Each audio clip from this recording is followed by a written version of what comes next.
Para você ver, mostra séries especiais de reportagens exibidas no seu jornal na TVT. Hoje estamos falando sobre a condição dos negros no nosso país. Como acontecem e como são combatidos o preconceito e o racismo, e de que forma o negro participou da formação do povo brasileiro. A cultura negra está pulverizada em todo o país e em vários setores.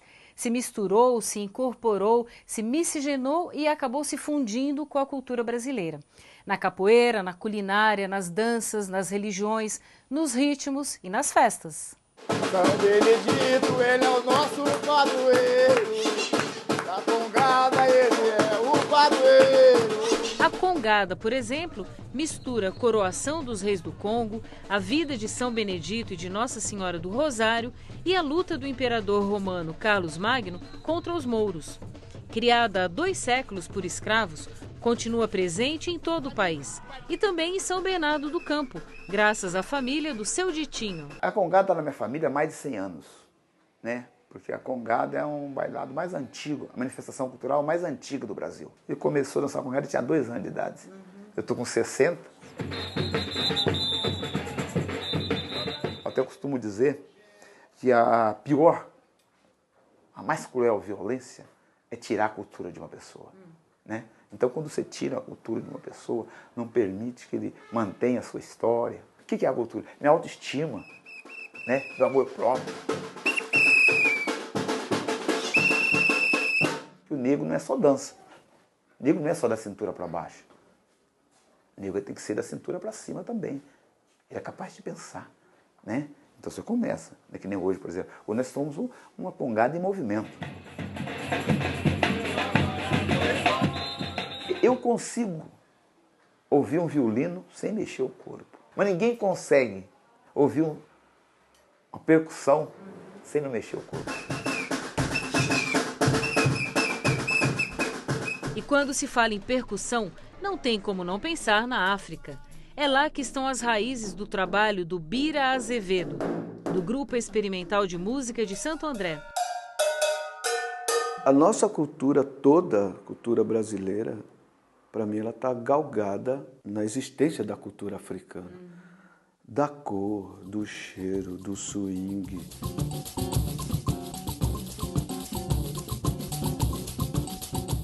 Na África não existe música sem tambor. E o tambor, ele é vivo.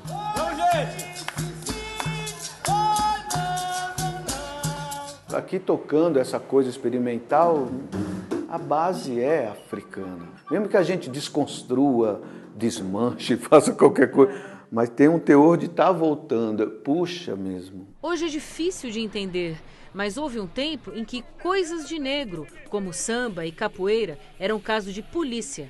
Felizmente, este tipo de preconceito ficou no passado, mas o racismo persiste. E fica claro para o olhar estrangeiro, como do escritor moçambicano Mia Couto. Eu também vi racismos no plural no Brasil. O racismo começa quando eu construo a identidade do outro em função da sua raça, não é? E qualquer que seja a direção desta mensagem, desta atitude, é uma atitude, para mim, racista. Mia Couto nasceu branco num país onde 98% da população é negra. Nem por isso se considera menos africano. A grande batalha é perceber que cada pessoa é uma pessoa. E não há uma coisa chamada os negros, não há uma coisa chamada os brancos. Há pessoas. É você, é o resultado da sua história. E não me interessa se você, que raça você tem, que aspecto, que sexo tem. Há aqui uma pessoa que tem que se revelar. E esse caminho é um caminho que tem que romper essas classificações que são mais fáceis de fazer.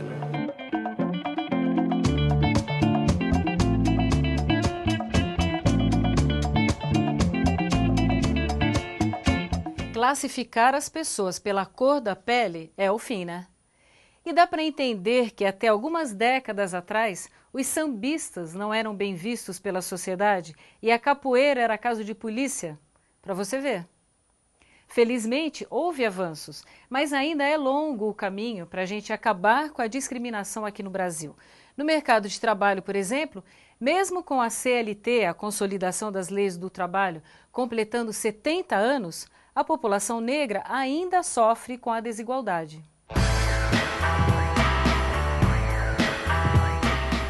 números não mentem. Em 2011, na região metropolitana de São Paulo, os trabalhadores pretos e pardos recebiam, em média, 61% do que ganhavam os brancos e asiáticos.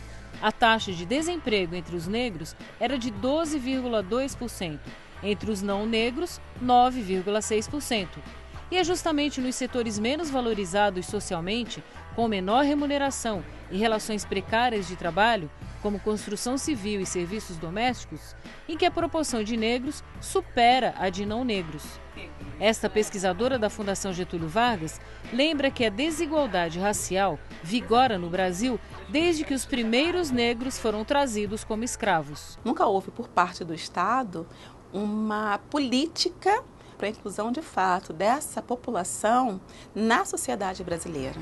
Outra pesquisa feita pelo Instituto Ethos, com 105 das maiores empresas brasileiras, mostra que em 2010, apenas 5,3% dos executivos brasileiros eram negros.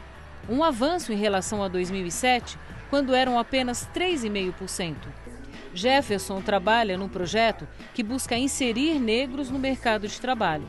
Ele explica que só agora as empresas brasileiras começam a perceber que a diversidade é um indicador social de sustentabilidade muito valorizado, principalmente nas multinacionais.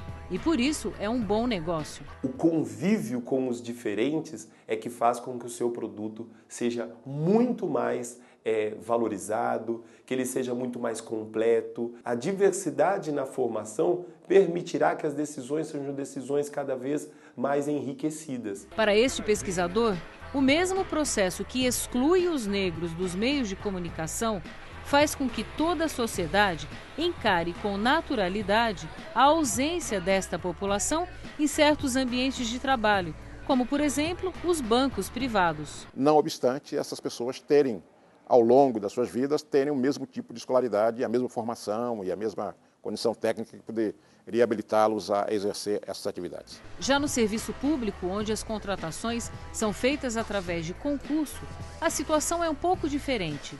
Os negros têm mais oportunidades de ingresso, mas não conseguem subir na carreira.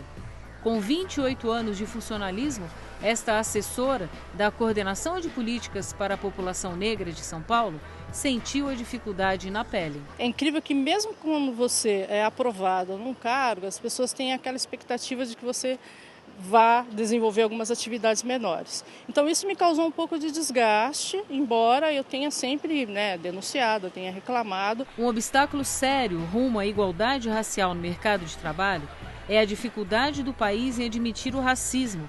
É a tendência de atribuir a discriminação a questões socioeconômicas, a pobreza.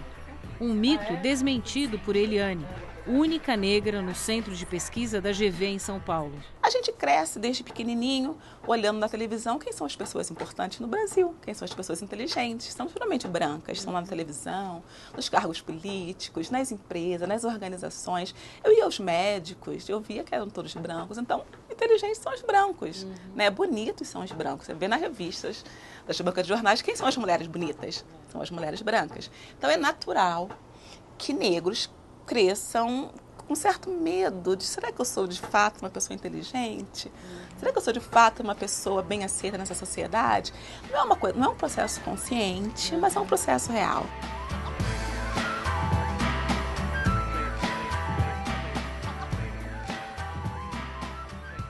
E a abolição da escravidão, lá em 1888, em vez de extinguir, fortaleceu ainda mais esse processo de desigualdade racial, porque não criou nenhum projeto de inclusão socioeconômica para todos aqueles negros que ficaram ao Deus dará, sem trabalho e sem ter onde morar. Para você ver.